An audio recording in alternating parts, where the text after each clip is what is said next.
il y a une seule voie droite qu'on appelle Sirat al-Mustaqim. Quand on fait la prière, quand on lit la Fatiha, on dit guide-nous vers le droit chemin, As-Sirat al-Mustaqim. Il y a un seul chemin droit, mais il y a plusieurs voies qui mènent à ce chemin. Parce que quand on demande à Allah dans la prière, guide-nous vers la voie droite, ça veut dire, on ne dit pas guide-nous vers toi, vers la voie droite. Tout ce qu'on demande, c'est être dans la voie. Donc, ce qu'on recherche finalement, c'est être dans la voie, arriver à la voie. Mais si on demandait à Allah de nous guider vers lui, c'est une trop grande demande.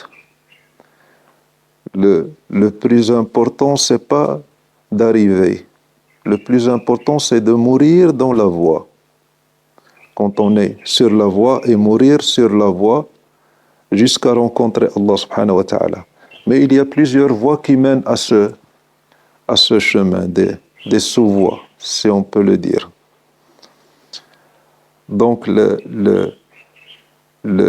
la voie droite, quand on dit guide-nous, ça veut dire qu'on a besoin d'un guide. Quand tu dis guide-moi, ça veut dire que tu as besoin d'un guide vers la voie de la connaissance d'Allah subhanahu wa ta'ala. Et quand on veut connaître Allah subhanahu wa ta'ala, on commence par se connaître soi-même. Sayyidina Nabi sallallahu alayhi wa sallam, le prophète, il dit Man arafa nafsa, arafa rabbah. Celui qui se connaît lui-même finira par connaître Allah. La voie vers Allah, c'est la connaissance de soi-même. Et je ne sais pas, je ne comprends pas pourquoi dans tous les domaines de la vie, quoi qu'on veut apprendre, on cherche un maître. Quand on veut devenir médecin, on cherche une école de médecine, un enseignant, un maître de médecine. Quand on veut devenir boulanger, on cherche un boulanger qui nous apprend. Quand on veut devenir maçon, on cherche un maçon. Sauf pour la voie qui te mène à Allah, tu dis j'ai besoin de personne. Ça veut dire que la connaissance d'Allah et la voie d'Allah, c'est un sous-métier qui n'a pas besoin de maître.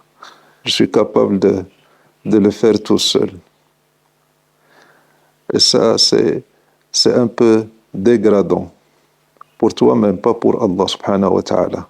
Ça veut dire que tu sous-estimes Allah et tu crois que te connaître, c'est une tâche qui est très simple. Tu n'as pas besoin de maître. Il n'y a pas plus dur que se connaître soi-même. Les walis d'Allah subhanahu wa ta'ala, la chose qu'ils trouvent très très très difficile, c'est se connaître soi-même. Un wali peut voir l'autre, il peut voir l'autre, ce qu'il y a dans son cœur, ce qu'il cache, comment l'état de sa nafs, de son ego. Mais il ne peut pas se connaître soi-même. C'est très très très, c'est quasiment impossible.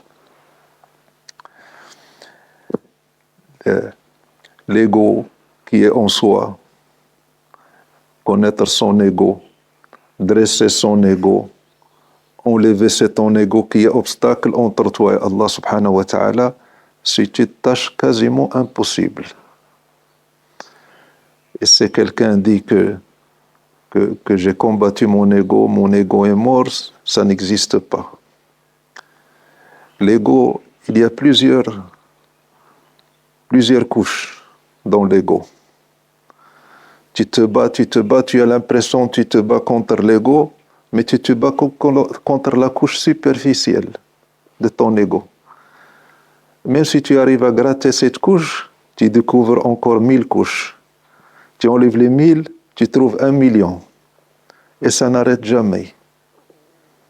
Et ça n'arrête jamais. Et c'est presque quelque chose de désespérant.